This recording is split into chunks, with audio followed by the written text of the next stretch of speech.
Hello दोस्तों, नमस्कार। आप सभी का बहुत बहुत स्वागत और अभिनंदन है। मैं हूं आपका दोस्त मुरारी और आप देखना प्रारंभ कर चुके हैं ये खास शो। आपके आप कैसे हैं? उम्मीद कर रहा हूँ बहुत अच्छे होंगे। आ जाइए सब लोग एक बार। और क्लास में और और इस क्लास से जुड़कर आपको बहुत अच्छा लगता होगा दोस्तों, क्योंकि ये क्लास बहुत महत्वपूर्ण क्लास है आपके हर परीक्षा की दृष्टि से। जो आने वाली आपकी जो तैयारी है उसको जांचती है और ये क्लास आपको तैयार करती है आने वाली परीक्षा के लिए। इस क्लास में हमने हमेशा ही उन सवालों को स्थान दिया हुआ है जो पिछली परीक्षाओं में पूछे जा चुके हैं।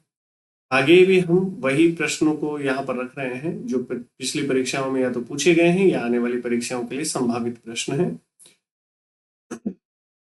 पिछली परीक्षा 2024 से लेकर के 2023 और उससे पहले के जो जितने भी प्रवेश प्रश्न पत्र हैं उन सभी परीक्षाओं के जो सवाल हैं उन सवालों को हमने यहाँ पर रखा हुआ है। एक सवाल करने के बाद में आपको 5 सेकंड का समय दिया जाएगा। आपसे उम्मीद करते हैं कि सभी सवालों के आंसर पहले आप लगाएंगे और उसके बाद में हम उसका आंसर बताएंगे। फिर आप मैच करते रहेंगे कि आपके कितने प्रश्नों के जवाब हैं वो ठीक ठीक है। ठीक है,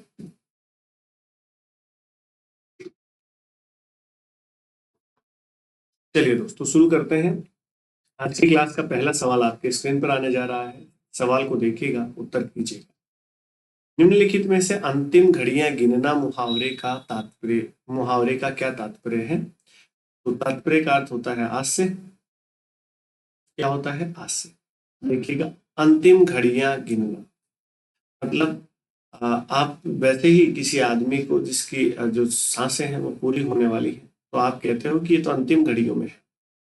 तो इसका मतलब ये हुआ दोस्तों, बार बार घड़ी को देखना नहीं भैया। बार बार घड़ी को देखना तो इंतजार करना होता है और ये इसका सही जवाब नहीं हो सकता। तो इसलिए ये तो नहीं बनेगा। और व्यर्थ ममत्व यानी बेकार का जो है वो ममता, ममता दिखाना। ममत्व का मतलब ममता होता है। आप ये एक भाववाचक संज्ञा होती है। और आगे पीछे कुछ ना देखना, नहीं। ये इसका सही जवाब तो ये भी नहीं बनता। अंतिम घड़ियां गिनने का अर्थ होता है दोस्तों कि बस अब इसके बाद में मुझे घड़ी देखने की फुर्सत नहीं, मतलब इसके बाद में मैं इस दुनिया से अलविदा हो जाऊंगा। तो इसका सही जवाब बनेगा ऑप्शन डी, 4 नंबर। ठीक है दोस्तों, ये इसका बिल्कुल सही जवाब होता है। तो आपको ध्यान रखना है, ऑप्शन डी पहले सवाल का सही जवाब होता है। राइट, अगले सवाल पर आइएगा। बिल्ली दूध पीती है, निम्न में से किस प्रकार का वाक्य है? ये वाक्य को रेखांकित करिए पहले। यहां से यहां तक है। बिल्ली दूध पीती है, ये तो वाक्य है। आगे पूछा गया है किस प्रकार का वाक्य है। तो वाक्य जो होते हैं दोस्तों वो संरचना के आधार पर 3 प्रकार के होते हैं। कौन कौन से होते हैं? संरचना या प्रयोग के आधार पर, प्रयोग के आधार पर, प्रयोग के आधार पर वाक्य जो होते हैं वो कितने प्रकार के होते हैं? 3 प्रकार के होते हैं। कौन कौन से 3 प्रकार के होते हैं वो सुन लीजिएगा। एक होता है दोस्तों सरल, एक होता है संयुक्त, एक होता है मिश्र वाक्य। ठीक है, सरल, संयुक्त और मिश्र वाक्य। और सरल वाक्य कौन से होते हैं? जिनमें एक उद्देश्य एक विधेय होता है। एक तो क्या हो? उद्देश्य हो। और एक क्या हो? एक ही विधेय हो। और ऐसे वाक्यों को क्या कहते हैं? सरल वाक्य कहते हैं। इसमें अनेक उपवाक्य होते हैं, आप यूं कह सकते हैं स्वतंत्र उपवाक्य, स्वतंत्र उपवाक्यों का समूह, उपवाक्यों का समूह। ठीक है, इसमें क्या होता है? एक प्रधान उपवाक्य होता है, प्रधान उपवाक्य। और अन्य क्या होते हैं? अन्य आश्रित उपवाक्य, अन्य आश्रित उपवाक्य होते हैं। और वो बाकी की जानकारी जो है वो मैंने टॉपिक बना करके आपके सामने रखा हुआ है, उसमें पढ़िएगा। तो दिल्ली बिल्ली माफी चाहता हूँ, बिल्ली दूध पीती है, निम्न में से किस प्रकार का? बिल्ली एक उद्देश्य है, बात बिल्ली के बारे में हुई है तो बिल्ली उद्देश्य हो गई। दूध पीती है ये इसका विधेय। तो एक उद्देश्य और एक विधेय, इसका अर्थ ये हुआ कि यह सरल, ये कैसा वाक्य है? सरल वाक्य। ठीक है दोस्तों, जिसका आपको ध्यान रखना है। अगले सवाल पर आते हैं। अगला सवाल देखो, ये रहा। निम्नलिखित में से एकता का पर्यायवाची शब्द कौन सा है? पर्यायवाची का अर्थ क्या होता है दोस्तों? समान अर्थ देने वाला, समान अर्थ देने वाला। समानार्थी भी कह सकते हैं, पर्यायवाची भी कह सकते हैं। वैसे समानार्थी एक अलग होता है कि इसी का समान अर्थ देने वाला एक और शब्द। तो एकता का पर्यायवाची, पर्यायवाची पूछा है, पर्यायवाची पूछा है, एकता का पर्यायवाची कौन सा है? एकता, एक होना, सुगम, इसका विलोम शब्द, या सुगम का मतलब होता है जहां जाना आसान हो। विकास नहीं है दोस्तों। समानता, बिल्कुल ठीक है, बिल्कुल सही है। इसका विलोम शब्द पूछता तो दोस्तों हो जाता अनेकता। क्या हो जाता है? अनेकता हो जाता है, अनेकता।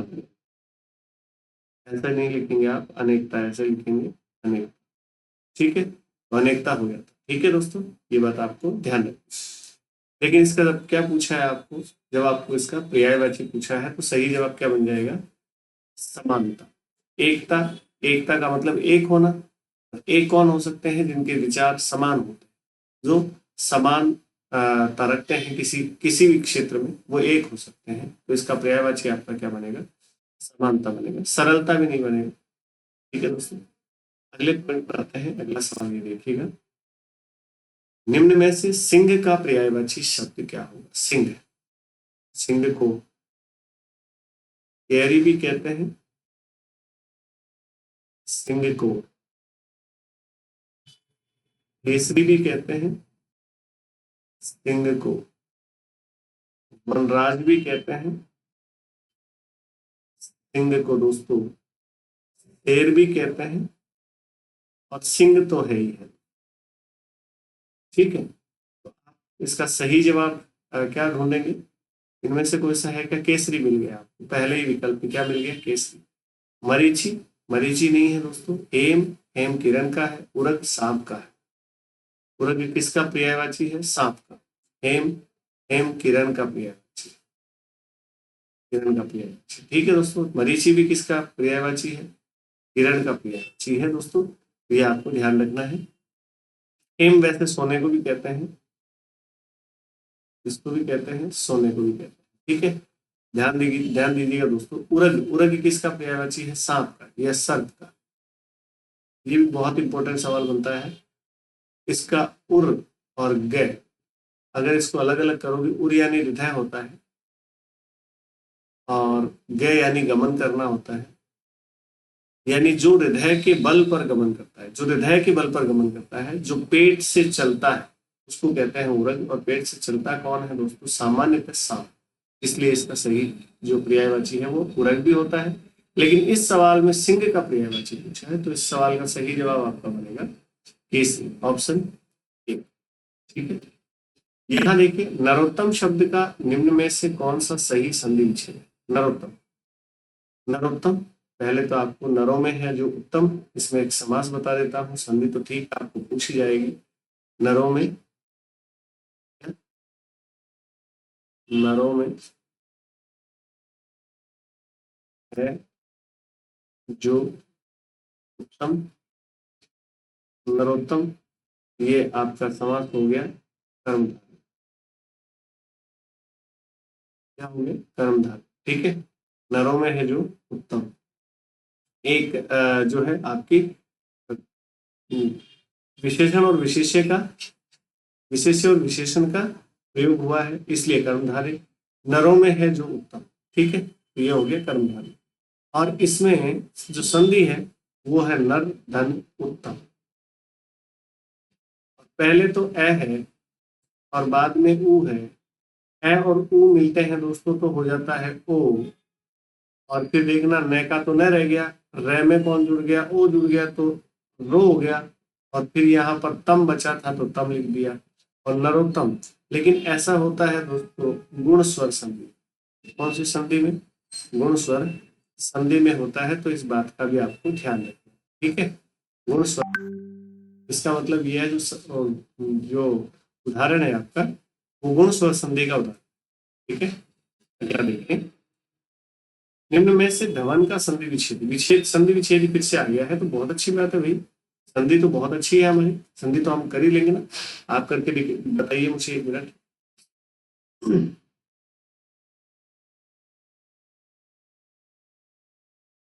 समय समाप्त हुआ।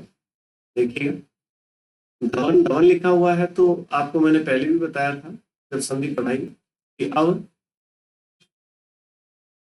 आव आई और आय की ध्वनि जहां आती है वहां संधि का नाम अयादी बताते हैं। क्या बताते हैं? अयादी संधि बताते हैं। और अयादी कौन सी संधि का भेद है? स्वर संधि का। ठीक है दोस्तों, 5 भेद है ना स्वर संधि के, उनमें से एक अयादी भी तो है। अयादी भी है, बिल्कुल ठीक बात है सर। लेकिन अब यहाँ पर देखो धव, तो यहाँ पर किसकी ध्वनि आ रही है? अव की ध्वनि आ रही है। अव की ध्वनि आती कब है? जब पहले वर्ण पर ओ की मात्रा। आव की ध्वनि आती है पहले वर्ण पर औ की मात्रा। ऐ की ध्वनि आती है पहले वर्ण पर ए की मात्रा। इसकी मात्रा हो ए की मात्रा। आय की ध्वनि आती है जब पहले वर्ण पर ऐ की मात्रा। तो देखो ओ की मात्रा लगानी है, तो धै पर मैं किसकी मात्रा लगा दूं? ओ की मात्रा लगा दूं। और फिर आगे कौन है? अन है, तो अन का अन लिख दूं। अब इसको जोड़ोगे दोस्तों, तो धै में से ओ गया, तो धै कैसा बचा? आधा। इस ओ का क्या क्या बनता है? औ बनता है। औ का वह भी कैसा होता है? आधा। और आगे कौन बचा हुआ है? अन बचा हुआ है। अगर मैं इसको जोड़ूंगा दोस्तों, तो धै का धै तो हो जाएगा पूरा, ये वह भी इस ए के जुड़ने से क्या हो जाएगा? पूरा। और बचा कौन है? न। ऐसा हो गया ध्वन। तो दो धन अन अगर किसी में है तो मुझे बता दो। धै धन वन, तो फिर संधि क्या हुई? थो का क्या लेना देना है भाई? ये गलत हो जाता है। ध है कहाँ से आ गया भैया? ये भी गलत हो जाता है। तो इसलिए ये वन भी गलत है दोस्तों, ये भी गलत है। दो धन अन अन होना चाहिए। क्या होना चाहिए? अन होना चाहिए। तो इसलिए ये भी कोई मिसप्रिंट हुआ है, इसलिए इसका सही जवाब तो चला जाएगा ये। लेकिन यहाँ वन की जगह क्या होना चाहिए? अन होना चाहिए। बिल्कुल आपको ये ध्यान रखना है, वन नहीं होना चाहिए, अन होना चाहिए। ठीक है साथियों, क्लियर है? अगले सवाल पर आते हैं, सवाल को पढ़िएगा। निम्नलिखित में से श्री गणेश का विलोम शब्द कौन सा है? श्री गणेश। कोई भी काम हम शुरू करते हैं, तो शुरू करते हैं तो क्या करते हैं? श्री गणेश करते हैं। श्री गणेश, श्री गणेश का मतलब होता है प्रारंभ या प्रारंभ या आरंभ। ठीक है, श्री गणेश। और जब इसका विलोम शब्द देखते हैं, जब किसी काम की समाप्ति करते हैं, तो हम करते हैं जी इति श्री। श्री हो गया, वो क्या हो गया? इति हो गया, यानी समाप्त हो। इसका अर्थ होता है समाप्त। क्या होता है दोस्तों? समाप्त। तो ये रहा इति श्री, बिल्कुल यही है। श्री राधा नहीं होता है श्री गणेश का, विनाश नहीं होता है, इति श्री होता है। समापन तो इसका अर्थ जरूर है, लेकिन ये इसका जो विलोम शब्द जो होगा वो उसी अंदाज में आएगा जिस अंदाज में जो शब्द दिया गया है। तो इसका सही विलोम शब्द है इति श्री, यानी ऑप्शन डी। ठीक है दोस्तों, आगे बढ़ते हैं। आगे बढ़ करके हम चलते हैं सवाल नंबर 8। सवाल नंबर 8 क्या कहता है कि देखो ये सारे सवाल जो है पिछली परीक्षा में आ चुके हैं, इसलिए आप ऐसा नहीं माने ये सवाल जो है बहुत हल्के हैं सर, और इन सवालों को तो हम देखते ही कर पा रहे थे। ऐसे सवाल आएंगे तो हम कर देंगे सर। बिल्कुल ऐसे ही सवाल आने हैं आपकी परीक्षा में, क्योंकि आज तक की परीक्षा में इस तरीके के सवाल आए हैं, तो फिर आपको अलग से कैसे पूछे जाएंगे? ठीक है, सॉरी। तो जितने भी दोस्त हैं ऐसे सवालों पर थोड़ा फोकस करेंगे। निम्नलिखित में से अंगारों पर पैर रखना मुहावरे का क्या था? अंगारों पर पैर रखना, अंगारों से खेलना तो खतरों से खेलना होता है, लेकिन अंगारों पर पैर रखना मुसीबत मोल लेना होता है। ये कह सकते हैं आप जानबूझकर, या आपके सामने अंगारे रखे और जानबूझकर आप मुसीबत मोल ले रहे हैं। दूसरों को दुखी करना नहीं भैया, इसका कोई अर्थ नहीं है दूसरों को दुखी करने जैसा। और फिर और क्या है, देखिएगा, आग से खेलना नहीं, आग से खेलना और अंगारों पर पैर रखना, अगर सीधा सीधा होता तो वो मुहावरा बनता ही नहीं है भैया। दुख सहना हो सकता था, लेकिन इस संदर्भ में और भी बेहतर जो विकल्प है आपके सामने मौजूद है, जानबूझकर हानिकारक कार्य। जानबूझकर हानिकारक कार्य करना, जानबूझकर मुसीबत मोल लेना, इसको कहते हैं अंगारों पर पैर रखना। ठीक है, तो इसलिए आपको इसका सही जवाब बनाना होगा ऑप्शन डी। अगला सवाल देखो,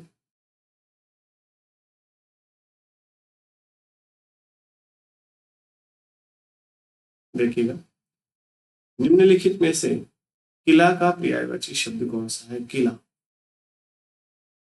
किला, किला देखते हो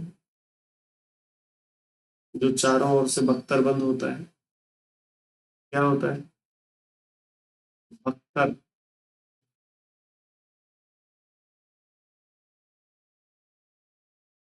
बख्तरबंद होता है, बख्तरबंद, चारों तरफ से जिसकी ऊंची ऊंची दीवारें होती है, जो प्राचीर से ढका हुआ होता है, उसको किला कहते हैं। वो भवन होता है क्या? भवन तो सामान्य मकान को, या भवन यानी आवास, यानी आप इसको सदन, सदन का पर्यायवाची है भवन तो, ठीक है। आवास, आवास भी सदन का पर्यायवाची है। घर, निकेत का पर्यायवाची, आप एक ही बात, निकेतन या निकेत एक ही बात। बचा सिर्फ हमारे सामने एक ऑप्शन, कौन सा? कोट। बिल्कुल, जिन विद्यार्थियों ने आज तक ये सवाल नहीं देखा था, आज देख लें। किला का अर्थ कोट होता है। किला का अर्थ क्या होता है? कोट। ठीक है, तो ये बात आपको ध्यान रखनी है। बहुत सिंपल सी बात है जो आपको ध्यान रख लेनी चाहिए। आगे देखिएगा, सवाल को पढ़िएगा।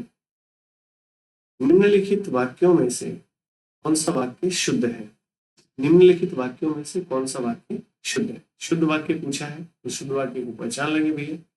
शुद्ध, तारा निकल आया, अरे एक तारा थोड़ी निकल आया, तारे निकल आए, या तारे निकल आए, यहाँ पर आए होता और एक तारा थोड़ी निकल आए, तारा निकल गया, ये या होता है। यहाँ देरी मत करना, ये देरी नहीं होता है दोस्तों, देर मत करना होता है, देर मत करना ये होता है।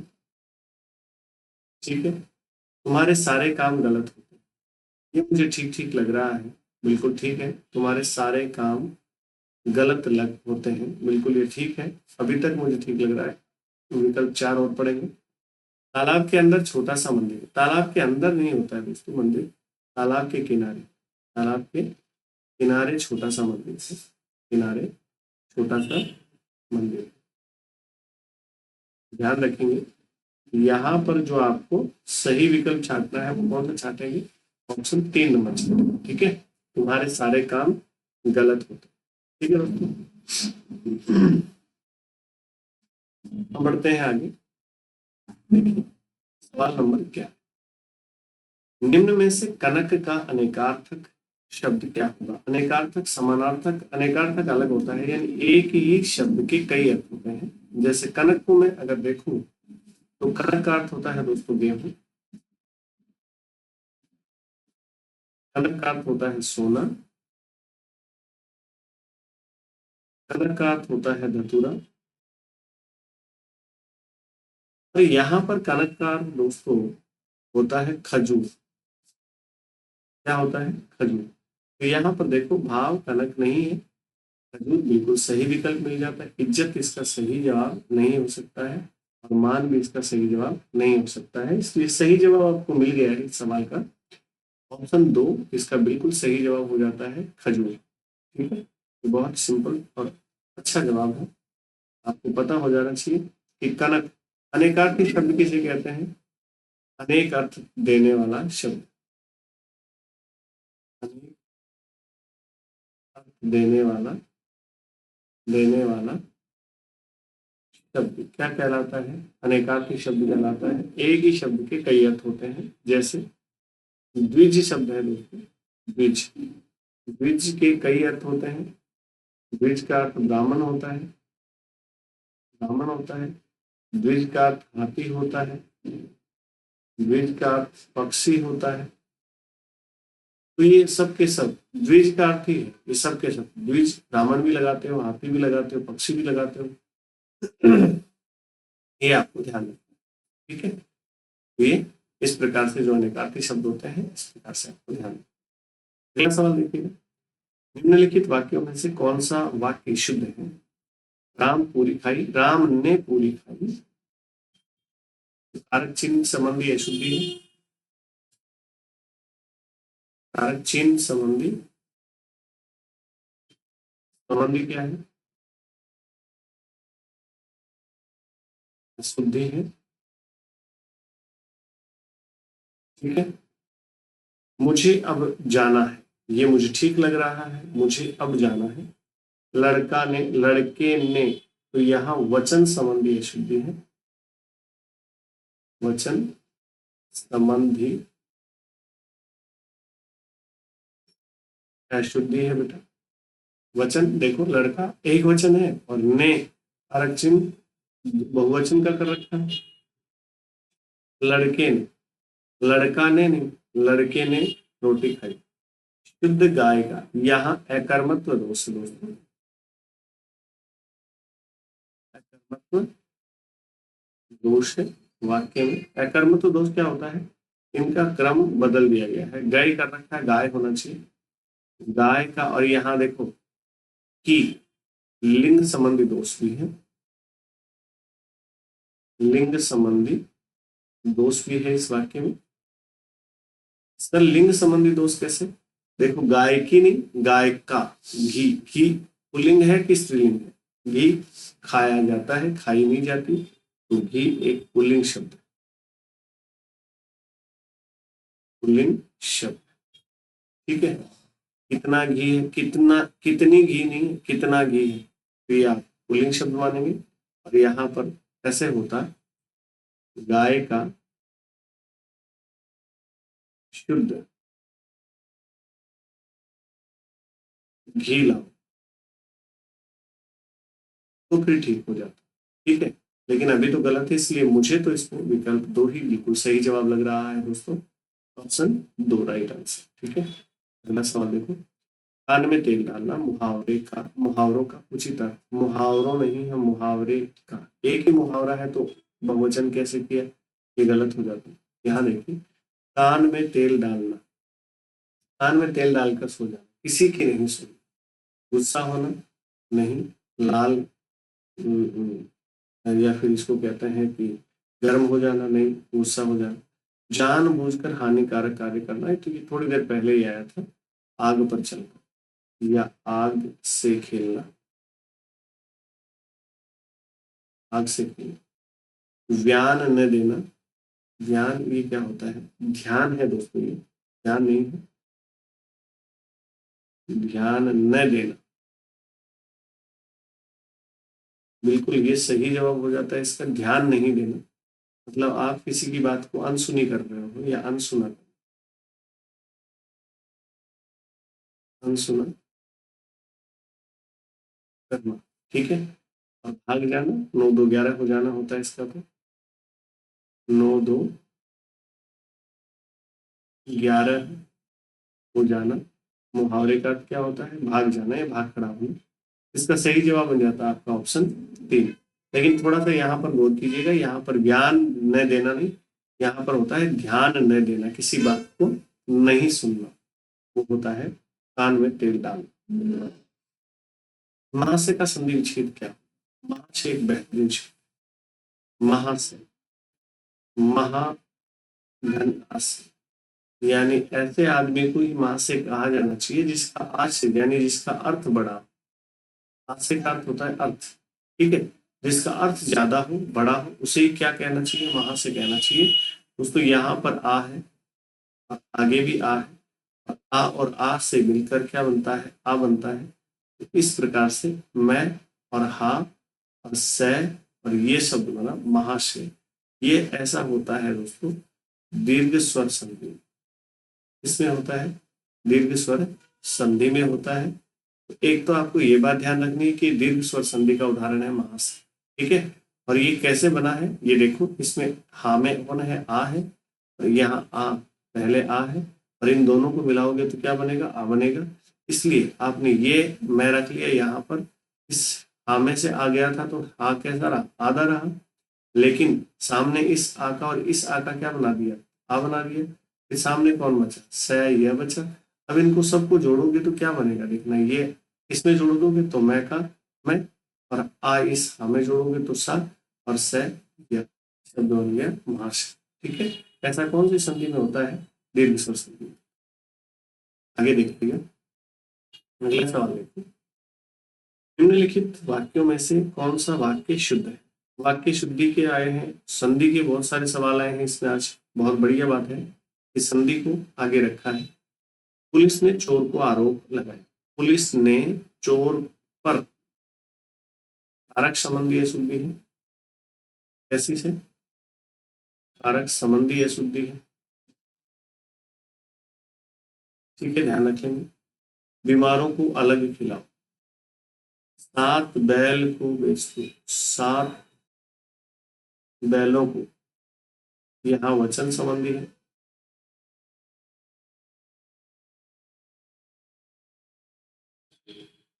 भाई बहन जा रहे हैं, बीमारों को अलग खिलाओ, बीमारों को अलग से खिलाओ, अलग से यहाँ पर कारक का लोप पर, तो इसलिए ये भी गलत हो गया, ये भी गलत हो गया, ये भी गलत हो गया। इसका आपका सही हुआ भाई बहन जा रहे हैं, बिल्कुल भाई और बहन जा रहे हैं, तो ये आपको सही जवाब मिल जाएगा ऑप्शन 4 के रूप में। अगला सवाल देखिए, निम्नलिखित में से गंगा गए गंगादास, जमुना गए जमुनादास, यानी जहां जाओ वहां वैसी बात, अवसरवादी होना, अवसरवादी होना, आप यूं कह सकते हैं कि अवसर के अनुसार बात करना, अवसर के अनुसार बात करना। ठीक है, तो इसका हो गया आपका, परिचित व्यक्तियों का आपस में टकराना नहीं होता है, अवसरवादी होना, बिल्कुल ऑप्शन ए बिल्कुल इसका सही जवाब है। पवित्र नदी में स्नान करना, ये गलत है। विपरीत दिशा में चलना, ये भी गलत। इसका सही जवाब आपको मिल गया है ऑप्शन ए के रूप में। राइट दोस्तों, राइट। आगे देखिएगा, निम्नलिखित में से घर पर फूस नहीं, नाम धनपत, लोकोक्ति का तात्पर्य। अरे भाई ये तो उल्टा हो जाएगा, जैसे आंख का अंधा नाम नैनसू, आंख का अंधा नाम नैनसू, तो ये तो वही बात होगी, आपसी फूट से हानि नहीं, बिखरे लड्डू में सबका सिर वो नहीं, गुण कुछ नहीं पर गुणवान कहलाने की इच्छा, बिल्कुल यही है, यही तो है कि घर पर पूछ नहीं, नाम तो क्या होना चाहिए, गुणवान होना चाहिए ना, पल पल में स्वभाव बदलना नहीं, लाभ के बदलना, ये भी नहीं है, बिल्कुल सही है आपका ऑप्शन बी। निम्न में से नाग का अनेकार्थ, नाग, नियम बादल, देखो बादल नाग का अनेकार्थ, बिल्कुल सही है। कैसे सर, नाग और बादल दोनों सारंग के पर्यायवाची,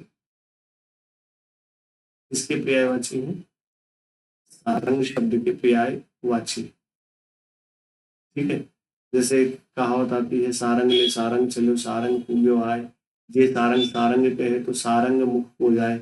देखो ये बहुत बेहतरीन पंक्तियां हैं, सारंग ले सारंग चलो सारंग पूज्यो आए, यानी एक चील है, बाज है, उसका भी मैं आपको एक और बता देता हूँ, नाग, बादल और चील। चील है वो नाग को लेकर चलती है, लेकिन तभी क्या आ गया, बादल आ गया, जे सारंग यानी चील ये क्या कहे, बादल कहे, तो यानी जो चील के मुख में जो सांप है वो मुख को सारंग जाए यानी नाग गिर जाएगा, तो इसका सही जवाब बनेगा ऑप्शन 2, राइट आंसर। अगला सवाल देखिए, एथल का विलोम शब्द कौन सा, निम्नलिखित में से एथल, तल हो सकता है लेकिन इससे बेहतर और मिल जाए तो ज्यादा बढ़िया, एथल जिसका तल ही नहीं, तल, तल से तो सिर्फ हमें भान हो रहा है कि तल है या नहीं है, पता नहीं चल रहा, सैतल ये नहीं होगा, इसके सहित तल हो ऐसा नहीं है, प्रतल ये भी नहीं है दोस्तों, वीतल इसका सही जवाब हो जाता है ऑप्शन डी, करेक्ट आंसर वीतल। ऐतल का विलोम शब्द क्या होता है? वीतल होता है। इस बात को अपने दिमाग में बिठा लीजिएगा, बहुत शानदार है।